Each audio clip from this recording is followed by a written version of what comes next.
وعلیکم السلام ورحمۃ اللہ وبرکاتہ۔ رفت بہن، کیا بات ہے، آج آپ کافی خوش نظر آ رہے ہیں۔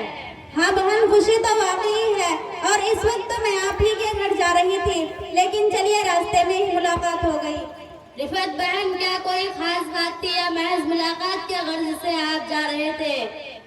نہیں بہن، دراصل ایک طویل عرصہ کی جد و جہد کے بعد کل والد صاحب کی ایک دیرینہ تمنا پوری ہوئی ہے، جس کی وجہ سے انہوں نے خاص لوگوں کی دعوت کی ہے، لہٰذا دعوت نامہ پہنچانے میں تمہارے یہاں جا رہی تھی۔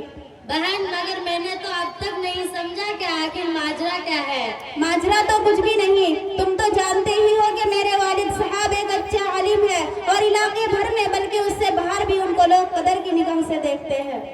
رفت بہن، ہاں یہ تو بالکل صحیح ہے، اور میں اس سے اچھی طرح واقف بھی ہوں۔ بہن، اصل میں ان کے دل میں یہ بات برابر کھٹکتی رہتی تھی کہ اپنے علاقے میں لڑکوں کے لیے مدرسے تو بہت ہے، جن میں طلباء کی اچھی خاصی تعداد حاصل کر رہی ہے، لیکن اس پورے علاقے میں بلکہ دور دور تک ایسا کوئی ادارہ اب تک نہیں ہے جہاں صرف لڑکیوں کو تعلیم دی جائے۔ وہ برابر یہ بھی کہا کرتے ہیں کہ آج جو ہمارا معاشرہ تباہی و بربادی کی طرف بڑھتا جا رہا ہے، اس کی سب سے بڑی وجہ لڑکیوں میں تعلیم کا فقدان ہے۔ اس احساس نے ان کو اتنا ستایا کہ انہوں نے خالص لڑکیوں کی تعلیم کے لیے ایک ادارے کی بنیاد کا فیصلہ کر لیا، جو پورے 5 سال کے بعد کل پورا ہوا ہے۔ رفت بہن، تم نے تو صبح ہی میرا دماغ خراب کر دیا۔ میرے تو حاشیۂ خیال میں بھی یہ بات نہیں تھی کہ تمہارے والد جیسے لوگ بھی اس طرح کا قدم اٹھا سکتے ہیں۔ اس طرح کا کام تو وہ لوگ کرنے کے عادی ہے جس کو عورتوں کے حقوق اور اس کی حیثیت کا علم نہیں، اور جو لوگ اپنی خواہش کی تکمیل کی خاطر گھر کی زینت اور گھر کی ملکہ بن کر رہنے والی عورتوں کو گھر سے باہر نکال دیتے ہیں، وہ قابل بیان نہیں۔ اور تمہارے والد تو ماشاءاللہ باصلاحیت عالم ہے، کیا ان کو اتنا بھی معلوم نہیں ہے کہ محض تعلیم کی وجہ سے عورتوں کو گھر سے باہر لا کھڑا کر دینا کسی بھی صورت میں درست نہیں ہے؟ اور پھر یہ کہ آخر عورتوں کو اتنی تعلیم کی ضرورت ہی کیا ہے جو ان کو تعلیم دینے کے لیے الگ سے ادارے قائم کیے جائیں؟ بہن، مجھے تو آپ کی عقل و دانائی پر حیرت ہو رہی ہے، اور میرا تو خیال ہے کہ آپ ہی جیسے لوگ آج عورتوں کو گھر کی 4 دیواری میں مقید کر کے ان کی زندگی کو تباہ کرنے کا کام انجام دے رہے ہیں، جس کی وجہ سے وہ در در کی ٹھوکریں کھاتی پھرتی ہے۔ کیا آپ کو معلوم نہیں کہ اسلام میں تعلیم نسواں اصلاح معاشرہ کے لیے بنیادی عنصر ہے، بلکہ یہ کہا جائے کہ ایک صاف شفاف اخلاقی برائیوں سے پاک اور ظاہری و باطنی خوبیوں سے مزین ماحول تعمیر کرنے کے لیے تعلیم نسواں ریڑھ کی ہڈی کی حیثیت رکھتی ہے۔ جس طرح ریڑھ کی ہڈی کے بغیر جسم بے حس و حرکت ہو جاتا ہے، اسی طرح تعلیم نسواں کے بغیر ہمارے معاشرہ بھی بے حس و حرکت بلکہ بے جان اور بے روح ہے۔ ظاہر سی بات ہے کہ گھر میں جب کوئی بچہ پیدا ہوتا ہے تو اس کی تعلیم کی سب سے پہلی اور اہم درسگاہ اس کی ماں کی گود ہوتی ہے۔ ماں کا رشتہ بچے سے چونکہ روحانی ہوتی ہے، اس لیے وہ اپنی ماں کی ہر نقل و حرکت پر نظر رکھتا۔ بہن، آپ کی بات سے آنکھوں پر، مگر میں تو اتنا جانتی ہوں کہ اتنی سی باتیں تو گھر میں رہ کر بھی حاصل کی جا سکتی ہے، پھر اس کے لیے الگ سے انتظام کی کیا ضرورت ہے؟ کیا آپ کو احساس نہیں کہ اگر یہ سلسلہ چل پڑا تو پھر سے وہی صورتحال ہوگی جو آج مغرب ممالکت میں پیدا ہو رہے ہیں، اور تعلیم و نسوائی کے نام پر ان کے ساتھ کیا کیا نہیں کیا جا رہا ہے؟ ان کو شیطانی ایجنٹ بنایا جا رہا ہے تاکہ حیوانی خواہشات اور جنسی تسکین کے اصول کے لیے ان کی عزت و آبرو سے کھلواڑ کیا جائے۔ حقوق نسواں نعرہ بلند کر کے عورتیں کالجوں اور یونیورسٹیوں کی ملکہ بنائی جا رہی ہے تاکہ گاہے گاہے ان کے ساتھ آگ مچولی کا کھیل کھیلا جا سکے۔ پھر آپ کس منہ سے اتنے سارے فوائد بکے چلے جا رہے ہیں؟ کیا آپ کو نہیں لگتا کہ وہ اعلیٰ تعلیم حاصل کر کے اپنے سے بڑے کے حکموں کو پاؤں تلے کچلے گی اور گھر کا ماحول سکون ہونے کے بجائے بگڑ کر رہ جائے گی؟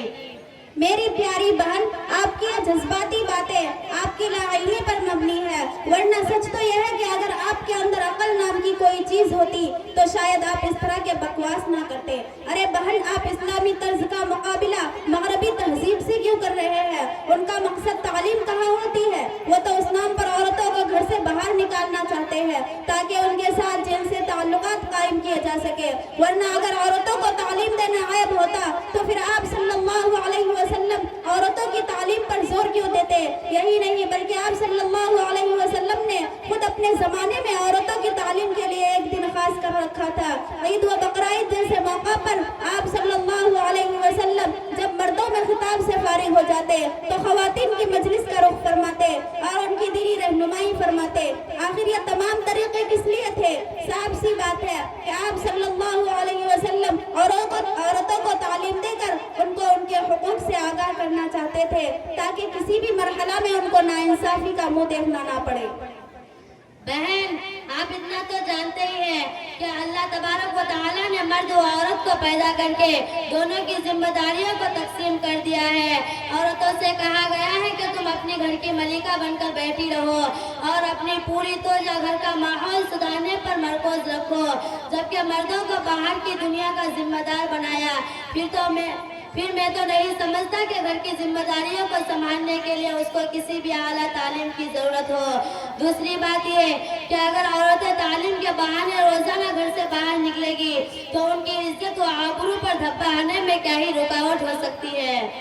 اولاً تو آپ کا یہی کہنا غلط ہے کہ عورت کو اللہ نے گھر میں بند ہو کر رہنے کا حکم دیا ہے، حالانکہ یہ بات نہیں۔ اللہ تبارک و تعالیٰ نے ہر مقام پر اس کو مردوں کے برابر کا درجہ دیا ہے، بلکہ یہ کہا جائے کہ اسلام نے تو عورتوں کو اس کا کھویا ہوا عقار دلا کر اس کو اس کے فطری مقام پر پہنچا دیا ہے۔ اسلام نے اس کو غیر انسانی رسم و رواج اور ظلم و ستم سے آزاد کیا۔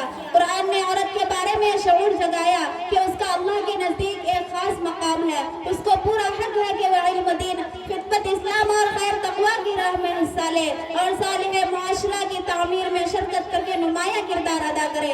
گویا عورت گھر کی ملکہ رہنے کے ساتھ ساتھ باہر کے احوال سے بھی تعلق قائم کر سکتی ہے، وہ کاروباری دھندے بھی کر سکتی ہے، سیاست میں بھی حصہ لینا چاہے تو اس کا بھی اس کو حق حاصل ہے، بس شرط یہ ہے کہ کسی بھی صورت میں وہ بے پردہ نہ ہو۔ الغرض اسلام نے عورتوں اور مردوں کے ساتھ کسی بھی مرحلہ میں امتیاز نہیں برتا۔ پھر تم خود ہی غور کرو کہ اگر عورت اسلامی حدود میں رہ کر گھر سے باہر کے معاملات میں شریک ہونا چاہے تو علم حاصل کیے بغیر کیسے شریک ہو سکتی ہے؟ رفت بہن، آپ کی باتیں تو حقیقت میں دل کو لگتی ہے، لیکن سوال یہ ہے کہ اس کے علاوہ کوئی اور دوسری صورت نہیں تھی جس کے ذریعہ عورتوں کو بقدر ضرورت علم دے دیا جائے۔ آخر آپ کے والد صاحب نے اتنا بڑا قدم کیسے اٹھا لیا؟ بہن، یہ معاملہ تو ایک طویل عرصہ سے موضوع بحث بنا ہوا ہے۔ دراصل بات یہ ہے کہ اس دور میں عموماً لوگوں کی توجہ لڑکیوں کی تعلیم سے ہٹ گئی ہے۔ وہ اپنے لڑکوں کو تو اعلیٰ سے اعلیٰ تعلیم دلواتے ہیں مگر لڑکیوں کی تعلیم کے سلسلے میں ذرہ برابر بھی غور نہیں کرتے، جس کی وجہ سے اس وقت ہمارا معاشرہ جس بگاڑ کی طرف تیزی سے بڑھ رہا ہے اس کا اندازہ لگانا مشکل ہے۔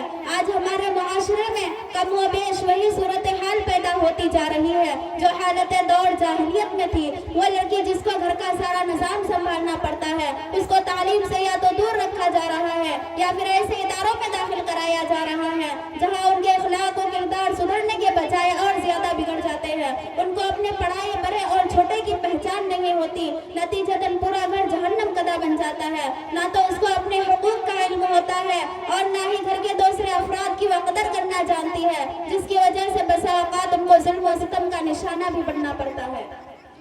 بہن، نہ معلوم آپ یہ کیسے باتیں کر رہے ہیں۔ بہن، میں تو دیکھتی ہوں کہ اگر عورتیں تھوڑی سی جانکاری حاصل کر لیتی ہیں اور ان کو شریعت کے قانون کا ہلکا سا بھی علم ہو جاتی ہے تو پھر وہ آسمان پر چڑھ جاتی ہے اور اپنی آزادی مانگنے لگتی ہے۔ وہ کہتی ہے کہ شریعت نے ہمیں باہر کے معاملے میں حصہ لینے کے سلسلے میں جو حقوق دی ہے وہ فوراً ملنے چاہیے۔ تو آپ کیا کہتے ہیں کہ صورتحال صرف تھوڑی سی تعلیم حاصل کرنے کے بعد پیدا ہو جائے تو کیا عورتوں کو باضابطہ اعلیٰ سے اعلیٰ تعلیم دے کر ان کو ان کے حقوق سے آگاہ کیا جائے تو حالات اور خراب نہیں ہو جائیں گے؟ اولاً تو اسلام نے عورتوں کو جس طرح کے حقوق دیے ہیں اور معاشرے میں ان کو جو عزت، عظمت اور احترام بخشا ہے ان کی موجودگی میں تصور بھی ممکن نہیں کہ اس طرح کے حالات سامنے آئیں گے، اور اگر بالفرض ایسے حالات پیدا ہو بھی جائے تو میں سمجھتی ہوں کہ یہ ان کی ناقص تعلیم کی وجہ سے ہی ہوگا۔ اگر ان کو اعلیٰ تعلیم کے ذریعہ اپنے اور اہل خانہ کے حقوق بتلائے جائیں گے، ان کو اپنے ذمہ داریوں کے سمجھنے کا احساس دلایا جائے گا تو میرا خیال ہے کہ اس طرح کی صورتحال سامنے نہیں آئے گی۔ اس کے علاوہ چونکہ سالم اسلامی معاشرے کی تشکیل میں عورتوں کا مرکزی اور کلیدی رول ہوتا ہے، معاشرے کی تعمیر و ترقی اس کے اہم کردار کے بغیر ناممکن ہے، اس لیے ایسی صورت میں یہ نہایت ضروری ہو جاتا ہے کہ عورت اپنی ذمہ